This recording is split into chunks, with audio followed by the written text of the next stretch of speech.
Hey guys, Aaron Scarpa here. And today, in this video, you may be wondering, why does this video look so bad? Why is it so weird and out of focus? It looks completely different compared to what most of my videos look like. Well, let me show you. Today, we're going to be talking about pinholes. Now, what is this? You may have heard of pinhole cameras. Essentially, that is what I did. So, what I have done is I have created a little piece like this that's just covered in black tape, a little bit of painter's tape to kind of hold it on there because I don't want to damage my camera's mount for the lens. And as you can see, it's been used a lot.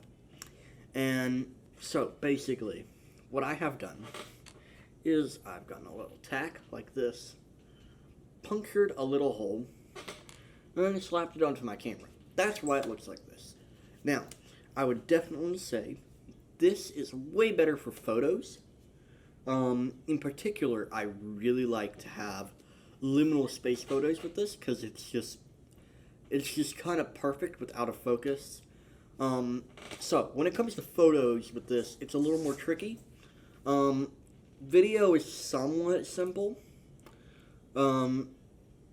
because once you kind of set it up, it's just kind of good. The problem is you have to really bump up the ISO. That's why my face is absolutely blown out right now. And basically, the idea is you gotta bump the ISO because that little hole is only letting in a certain amount of light. Also, that's why my face is so zoomed in right now, because I haven't really done the math, but it's essentially like a really long zoom lens, like maybe an 80 mil or something like that. Something around there is my best guess. I have not done the actual math, so do not quote me on that. But essentially, all I did was I just poked a little hole with a little tack, and then, of course, you can get all kinds of photos like this. Why would you do this? First off, it's fun. I'm not gonna lie. It is really fun to do this. It's interesting and it's different. You can get some really cool photos and even some cool video. Also, if you're doing, let's say, a certain thing for like a movie or something, you need a certain style. You don't want to do it, if you don't want to do it digitally, you want to do it as authentic as possible. If you want to get something like this works pretty well. The biggest problem is just the being able to focus your camera, because it's a lot of guesswork. Now, I bet if I took some more time to actually work and figure out what the exact focal length is, because essentially what this piece of tape and paper is essentially a prime lens.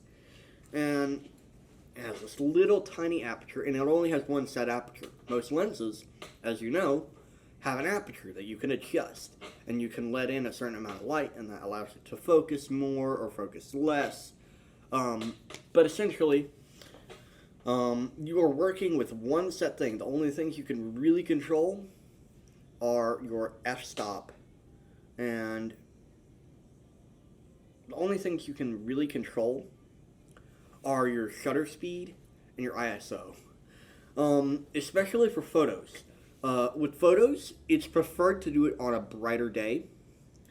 You can do it on a darker day, but you're going to need to flood that area. Whatever you're taking a photo of or video of, you're going to have to flood it with light, because it's only letting a small amount of light in. So, my experience with taking photos in the photo aspect has been really fun. So what I really have to do is you have to set it on a tripod, because you have to set that shutter speed to the right amount so it lets in enough light. So you're going to be sitting there for like, not terribly long, but a couple good seconds. And if you're holding it, you're going to get too much blur, and then you're not even going to understand what the image is. It's already blurry enough with how it is, but it will be even worse if you did not have it on a tripod. But you can get some really interesting photos, especially if you have it. I would highly recommend on having the photos oversaturated and stuff like that. I have put on some special settings on my camera so it's more oversaturated and vibrant, so it kind of looks, it's kind of looking like film, essentially. But like, what I'm kind of going for is one of the cheap disposable cameras that you get at the store or whatever when you go on a vacation. And that's essentially kind of what the feel and look I've gone for.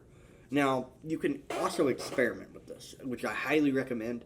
Keep messing around with different types. I call them my different lenses when really they're just little things of tape with holes in them. So, as you can see, this one's bigger now because I've taken off my quote-unquote lens right here, which technically it acts as a lens because it's a smaller hole. Now, the biggest problem is the bigger the hole, yes, the more light it's going to let in. The big problem is if you make the hole bigger, the less focused it's going to be. And that's where it becomes a problem. And you're going to be fighting with this a little bit. It'll be a battle between you and the piece of tape that you have that is your lens, essentially. But what you'll be doing, you're really going to have to figure out what works best. The smaller the hole, the more focused it's going to be. But the problem is, the less light. I have made a hole so small to the point where you can not bump it up anymore. Like, you physically can't. I've bumped up the ISO all the way. I've cranked up the shutter speed to let in as much light as humanly possible.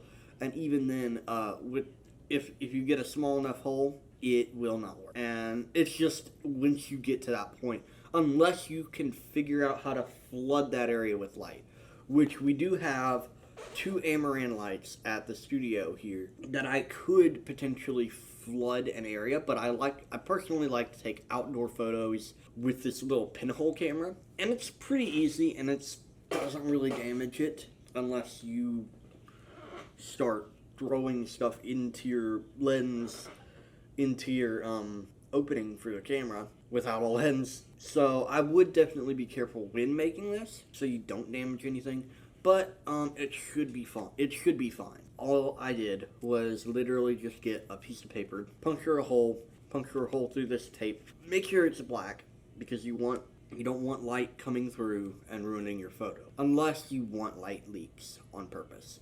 But other than that, try not to let light in. But yeah, it is pretty simple, pretty easy, and pretty fun. Hope you guys enjoyed this video. Please like, subscribe. I'll see you next time.